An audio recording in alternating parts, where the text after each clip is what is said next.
Thank you for staying with us on Sunday Live.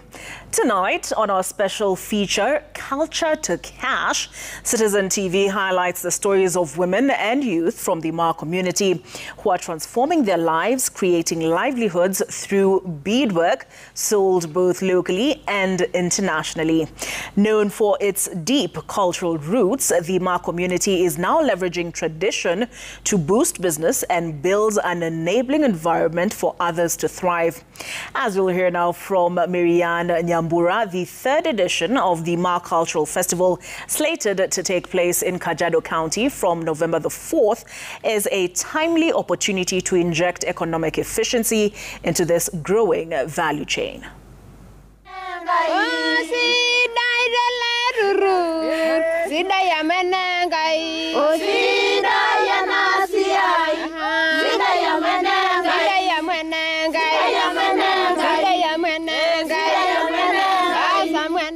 As the sun rises slowly over the hills of Kajiado, a new day dawns. Our journey to Nyonyori Kekonyokie ward begins. We are here to meet Grace Salau, a mother of 6 and a passionate beadworker. Her morning routine starts with a spot check on her goats, scanning for limps or scratches. Once satisfied, she leads them to the grazing fields, then returns home, settles on a woven mat, and begins threading beads. Today, she's joined by members of the Nyonyori Bead Cooperative Society. This work has really helped me. I pay school fees for my children, buy food and clothes, and even save through our cooperative. Grace explains how joining a cooperative has offered her a sustainable business, creating a job that might otherwise be out of reach. The money we save earns us returns based on our shares. And when you need a loan, you get it. You just repay with interest. In Kimana area, Kajiado County, women from the Naropil Marketing Cooperative Society are busy with beadwork.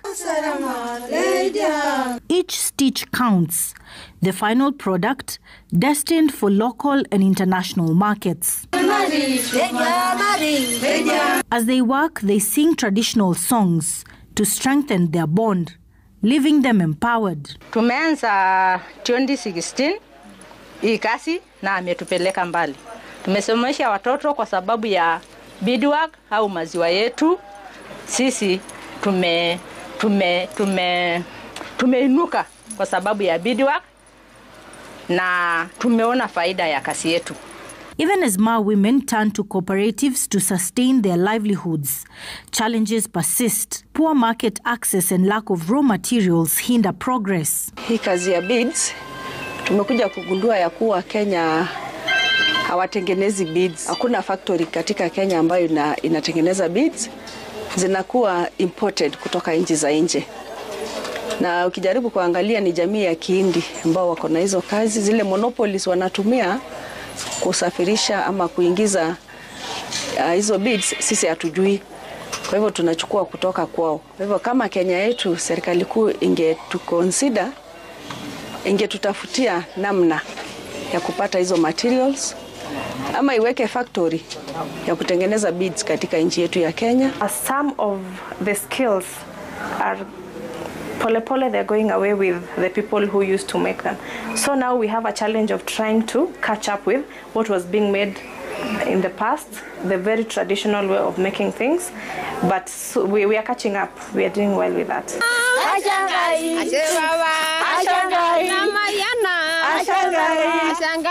The Ma Cultural Festival, held annually across Ma counties, Narok, Kajiado and Samburu, is providing a ray of hope for these women.